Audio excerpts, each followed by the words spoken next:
Subtopik yang ketujuh, topik yang ke-25 Kitabul Adhahi. Topik yang ke-35 Kitabul Adhahi. Subtopik yang ketujuh. Qala al-musannif rahimahullahu Imamu Muslim babu nahyin man dakhala alaihi ashru dzil hijjah wa huwa yuridu at-tadhiyah an ya'khudha min sya'rihi aw adharihi syai'an. Subtopik bab yang menerangkan tentang larangan, sunnah hukumnya, bukan sifatnya haram tapi sunnah. Larangannya sifatnya sunnah. Siapapun muslim beriman yang sudah memasuki 10 Dzulhijjah antara 1 sampai tanggal 10, wa huwa yuridu tadhiyah, sedangkan orang itu ingin berkurban, ya, menyembelih hewan. Dilarang an ya'khudha min sya'rihi aw adfarihi syai'a, untuk mencukur atau memotong semua rambut yang melekat pada tubuhnya atau kuku yang melekat di jemarinya. Ya ulang ya. Ada larangan dari Nabi SAW yang sifatnya sunnah bagi setiap yang akan berkurban, yang sudah siap hewannya. Jadi bukan hewan belum siap gitu kan.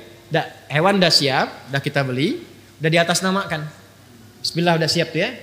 Maka sejak itu terjadi, bisa tanggal 1, tanggal 2, tanggal 5, tanggal 7 bisa terjadi. Maka sejak itu terjadi akadnya, maka bab ini berbicara jangan dulu sampai nanti hewan kurbannya disembelih, jangan dulu potong kuku yang melekat di semua jemarinya, baik tangan ataupun kaki, dan rambut yang melekat di tubuhnya dari ujung kepala sampai ujung kakinya. Jelas? Kan kita bacakan hadisnya. Ya. Pelan-pelan. Ada tafsirnya di kalangan ibu? Oh, tidak ada yang menafsirkan ya? Kalau gitu saya yang tafsirkan ya. Diam sebentar. Saya dengar tadi ada yang mau tafsirkan di belakang. Bismillahirrahmanirrahim. Qala wa haddatsana Ibnu Abi Umar al-Makki, haddatsana Sufyan an Abdurrahman Ibnu Humaid Ibnu Abdurrahman Ibnu Auf, sami'a Sa'id bin al-Musayyib. Ini rawinya sampai ke Sa'id bin Musayyib radhiyallahu taala anhu yuhadditsu an Ummi Salamah. Hadisnya dari Ummu Salamah radhiyallahu taala anha.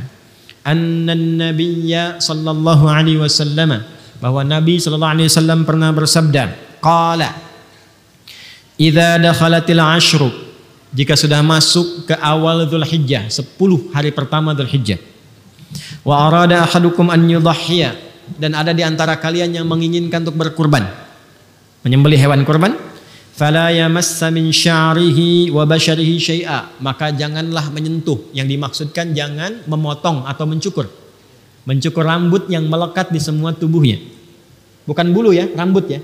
Kalau bulu di hewan, gitu ya, rambut ketiak bukan bulu ketiak, gitu ya, karena yang melekat pada manusia itu rambut, jelas. Yang melekat pada hewan bulu, dan juga kuku yang melekat di jemarinya, atas dan bawah. Sedikit pun kata Nabi jangan sentuh dulu.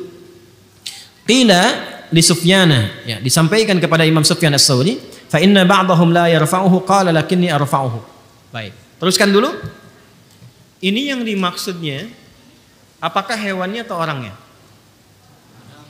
Kan? Ada yang menafsirkan hewannya karena diharapkan jadi tunggangan di akhirat yang enggak berkurang kuku dengan bulunya. Ada yang menafsirkan demikian. Kita hormati. Tapi kalau saya pribadi lebih cenderung kepada orangnya, bukan hewan kurbannya. Jelas ya? Alasannya ada 2, bahkan 3 dari sudut pandang bahasa. 1, dari asbabul wurud hadis ini. Jadi kalau ngaji Sahih Muslim itu begini, ada yang pokok, ada yang titik 2 nih di bawahnya. Kelihatan ya kalau dekat ya, titik 2 atau di dalam kurung. Nah, yang titik 2 ini biasanya menunjukkan peristiwa yang terjadi terkait hadis itu. Ya, atau dikenal dengan sababul wurudnya, atau syarah dari hadis yang di atasnya. Kenapa Sa'id bin Musayyab radhiyallahu ta'ala anhu meriwayatkan ini dari Ummu Salamah? Karena ada kejadian. Apa kejadiannya? Kita baca di bawahnya. Ya. Perhatikan baik-baik. Titik 3 yang di bawah.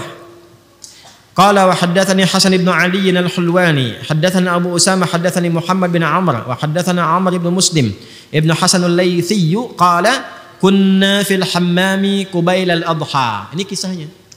Jadi ada yang bernama Hasan al-Laitsi dengan teman-temannya itu sedang ada di kamar mandi umum bareng-bareng menjelang Idul Adha. Menjelang Idul Adha. Kalau kita yang mau masuk tanggal 10 lah, dekat-dekat ke Idul Adha ya, bisa 8 bisa 9 karena Qubail itu mendekati. Kemudian apa yang terjadi? Fattala fihi nasun faqala ba'dhum ahlul hammami inna Sa'id bin al-Musayyab yaqra'u hadza aw yanha anhu. Maka sebagian orang-orang pada masa itu yang sedang bersih-bersih itu di kamar mandi umum, itu ada yang mencukur sebagian dari rambutnya yang melekat di dirinya itu. Fattala itu bisa menghiasi, bisa merapikan, nyukur. Maka kelihatan sama yang lain. Begitu yang lain kelihatan, melihat dan ingat hadis ini dari Ibnu Musayyab, maka disampaikan. Apa disampaikannya? Fadzakartu dzalika lahu. Kemudian falaqitu Sa'id bin Musayyab fadzakartu dzalika lahu. Maka aku mengonfirmasi lagi ke Sa'id bin Musayyab, ini benar enggak yang dimaksud itu hewannya apa orangnya? Kenapa dia motong? Padahal dia mau nyembelih besoknya. Maka ketika dikonsultasikan pada Sa'id bin Musayyab, apa jawabannya? Kata beliau, "Ya ibna akhi, hadza haditsun qad nusiya wa turika." Kemudian haddatsatni Ummu Salamah zaujun Nabi sallallahu alaihi wasallam qalat qala Rasulullah sallallahu alaihi wasallam bima'na hadits Mu'adz an Muhammad bin Amr. Maka setelah itu apa komen Sa'id bin Musayyab? Kata beliau, "Ya akhi, saudaraku, makna hadis ini sekarang banyak yang lupa sehingga meninggalkan tuntunannya." Jadi dikomentari oleh beliau itu dalam bahasa halusnya itu enggak tepat dipotong itu, jangan dulu dipotong. Ya, jangan dicukur dulu, kuku jangan dulu dipotong.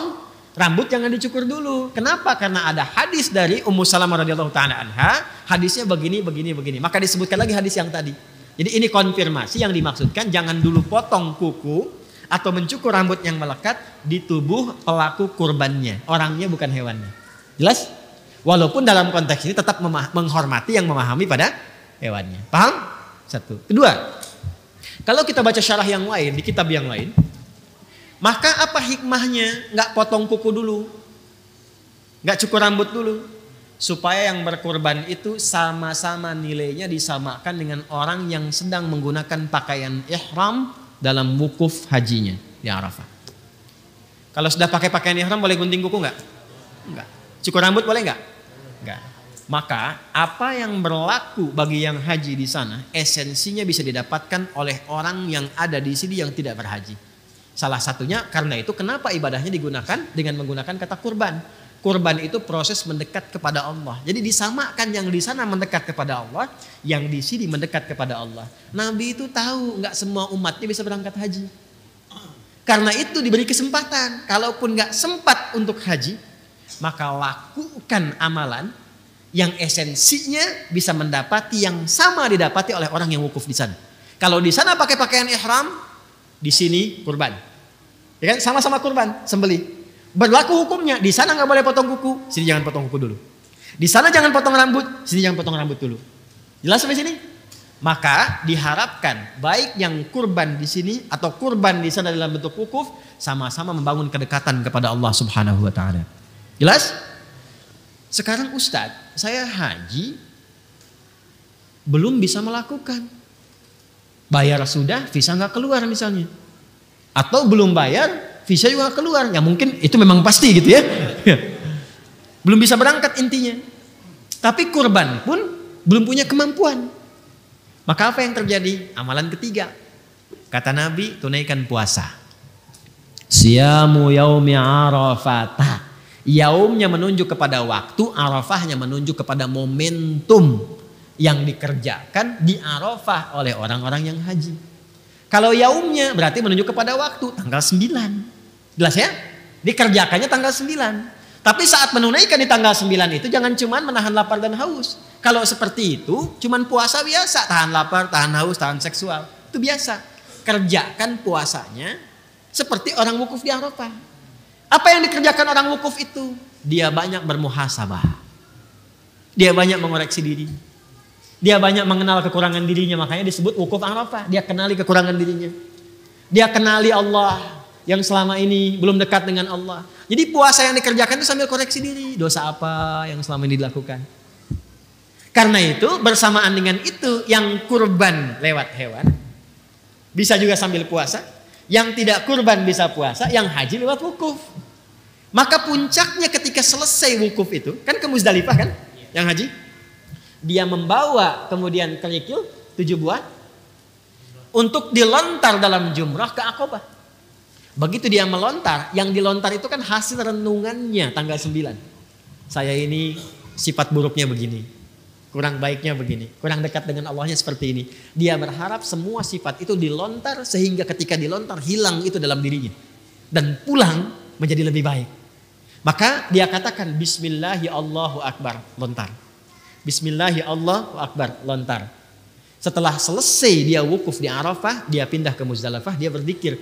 Saat kita selesai dengan Arafah itu, kita puasa tanggal 9, bukankah sama-sama kita zikir? Ya kan?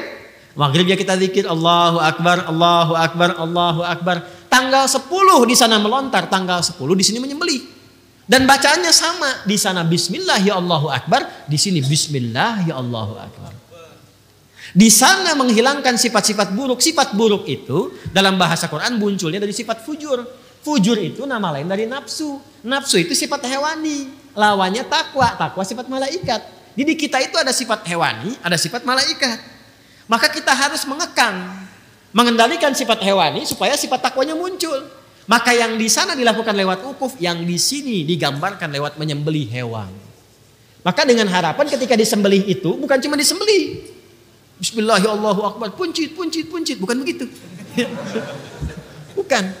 Bismillahirrahmanirrahim, rasakan dengan mengalirnya darah itu, maka mengalir pula sifat-sifat hewani kita yang cenderung mengajak kepada perilaku yang buruk. Turunlah kemudian ayat itu yang sangat viral. La yanalallaha luhumuha wala dima'uha walakin lanaluhut taqwa minkum. Perhatikan kalimat akhirnya. Walakin yanaluhut taqwa minkum. Yang sampai kepada Allah itu bukan dagingnya, bukan darahnya, tapi yang diterima oleh Allah ketakwaannya. Maksudnya apa? Ketika dialirkan darah itu, makanya disebut mina tempatnya, mengalir darah. Ketika dialirkan itu sifat jeleknya hilang, hewaninya hilang, maka muncullah takwanya. Maka yang di sana mendapatkan sifat baik, yang di sini mendapatkan sifat baik. Sama-samalah kemudian bertakbir semuanya. Setelah di sana lontar menghadap ke kiblat, setelah menyembelih menghadap ke kiblat. Apa doanya? Doanya sama.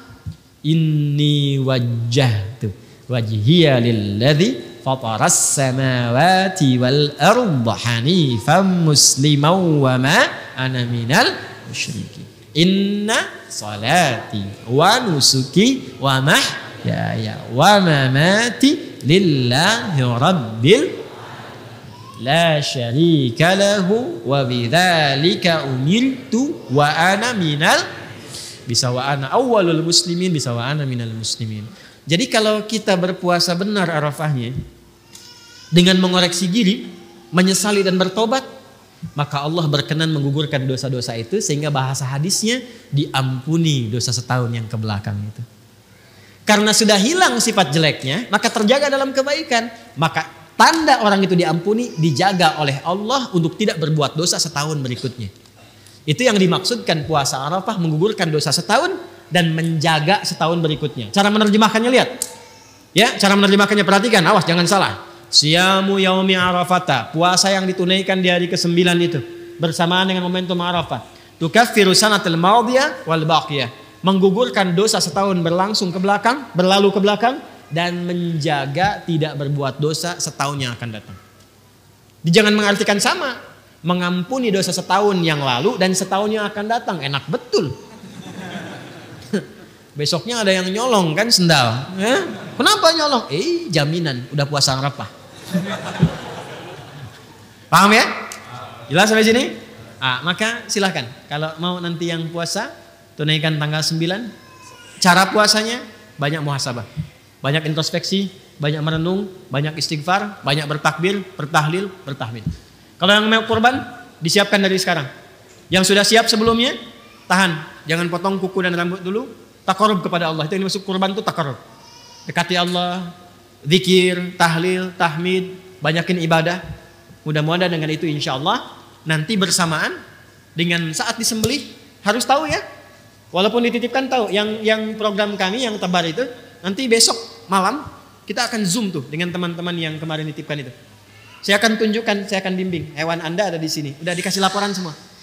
Alhamdulillah ada yang selama hidupnya baru menerima hewan ini untuk bisa makan daging itu.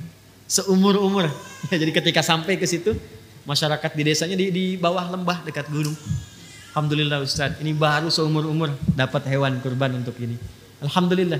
Nanti kita akan tunjukkan kurbannya Bapak Ibu di wilayah ini, di wilayah ini. Nanti disembelih kapan, kita tunjukkan fikihnya, lakukan ini, doanya ini, kemudian evaluasinya seperti ini.